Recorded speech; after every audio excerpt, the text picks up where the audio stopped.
Bismillahirrahmanirrahim. Assalamualaikum warahmatullahi wabarakatuh. Waalaikumsalam warahmatullahi wabarakatuh. Alhamdulillahirrabbilalamin. Allahumma sholli ala sayyidina Muhammadin wa ala alihi wa sahbihi ajma'in. Amma ba'd. Terima kasih kepada ibu yang sudah bersedia sharing terkait pembuatan rencana pelaksanaan pembelajaran harian atau yang biasa kita sebut dengan RPPH. Pada hari ini Ulun ingin sharing tentang cara pembuatan RPPH yang terbaru yang hanya menggunakan satu halaman atau biasanya disebut dengan RPPH one paper. Jadi sekarang kita dipermudah Ibu dengan RPPH satu halaman, di mana kita tidak perlu terlalu detail dalam menjelaskan tentang kegiatan yang kita lakukan setiap hari. Jadi dalam RPPH satu halaman ini kita cukup memasukkan hal-hal yang inti saja. Misal di sini nih ada 5 kolom. Di dalam RPPH kita nih cuma ada 5 kolom. Kalau biasanya kita ada berlembar-lembar untuk RPPH yang dulu bisa sampai 2 sampai 3 lembar karena semua kita jabarkan. Kalau di sini kita cukup dalam 1 lembar dan semua bahasanya kita singkat. Jadi nanti untuk kegiatan seperti pembiasaan itu akan masuk di dalam SOP. Karena itu kan kegiatannya tiap hari sama. Jadi kita tidak perlu menuliskan setiap hari itu dengan detail. Jadi untuk kolom pertama itu ada tema, subtema, nama kelompoknya seperti RPPH biasa, alokasi waktu dan hari serta tanggalnya. Pada kolom kedua itu ada tujuan pembelajaran. Isinya adalah apa yang ingin pian capai dalam pembelajaran pada hari itu. Seperti kita tahu, kita untuk RA itu ada 6 aspek perkembangan yang setiap hari kita nilai. Makanya di dalam tujuan pembelajaran itu harus mencakup ke-6 aspek itu, yaitu nilai agama dan moral, sosial emosional, fisik motorik dibagi ya Ibu ya, motorik kasar dengan motorik halus, kemudian kognitif, bahasa dan seni. Ke-6 aspek itu harus ada di dalam tujuan pembelajaran kita. Itu sebabnya kita menggunakan model tematik. Tematik itu artinya semua terangkum dalam satu materi. Pada kolom kedua, Ulun menambahkan alat dan bahan karena kita biasa di RA itu kan Bu tidak sekedar kita yang hari ini cuma menulis atau apa, tapi kita ada bahan-bahan yang akan kita gunakan. Misalnya untuk bermain, kita menggunakan puzzle. Untuk melakukan kegiatan untuk bisa juga kita menggunakan Lego. Nah, kalau misalnya kita masukkan di sini, kegiatan kita akan lebih terarah. Jadi untuk hari itu misalnya kita permainannya apa? Misalnya kita menggunakan mesin menjahit. Kalau kita tulis di situ kan kegiatan kita pada hari itu lebih terarah. Terus kolom keempat itu memuat proses pembelajaran. Proses pembelajaran seperti biasa itu ada pembukaan, ada kegiatan inti dan penutup. Nah, pada pembukaan kita cukup memasukkan hal-hal yang menjadi unsur yang akan kita nilai. Jadi selebihnya itu akan masuk di SOP pembiasaan. Di pembukaan itu Ibu yang penting saja. Jadi di pembukaan itu kan ibaratnya kita membangun minat anak.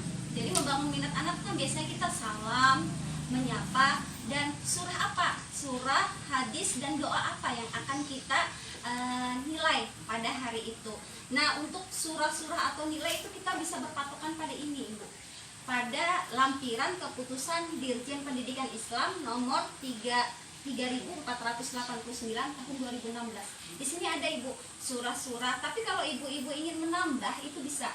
Tapi di sini ada untuk kelompok A surah-surah apa saja yang diajarkan, doa-doa apa saja yang harus diajarkan, atau hadis-hadis yang harus disampaikan kepada anak, itu lengkap di dalam sini.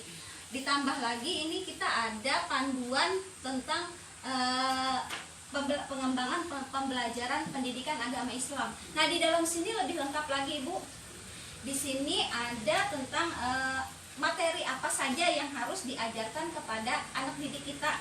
Contohnya ini Ibu, nilai agama dan moral, KD1, mengenal Allah melalui ciptaannya. Di sini ada materi pembelajarannya. Bagaimana anak mengenal Allah? Melalui Asmaul Husna. Dia tahu bahwa dia diciptakan oleh Allah, bahwa tanaman dan binatang itu diciptakan oleh Allah. Kemudian kita bisa berpatokan membuatnya dari sini. Jadi kita ambil materinya, apa kita bagi. Jadi kita masukkan di bagian pendahuluan itu bisa Ibu.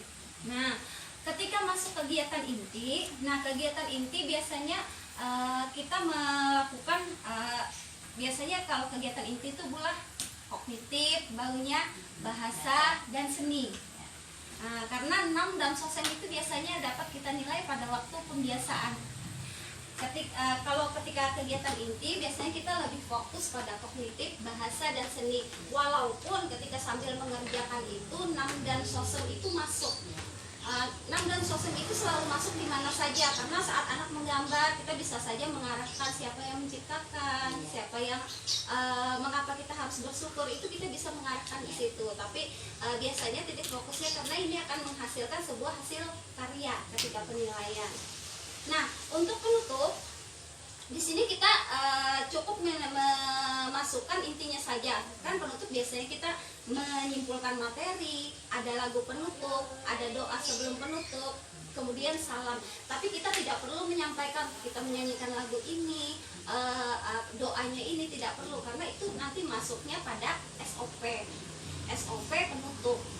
Jadi kita tidak terlalu boros, tidak selalu tiap hari kita membuat rancangan-rancangan tentang kegiatan kita dalam satu hari seperti RPP sebelumnya.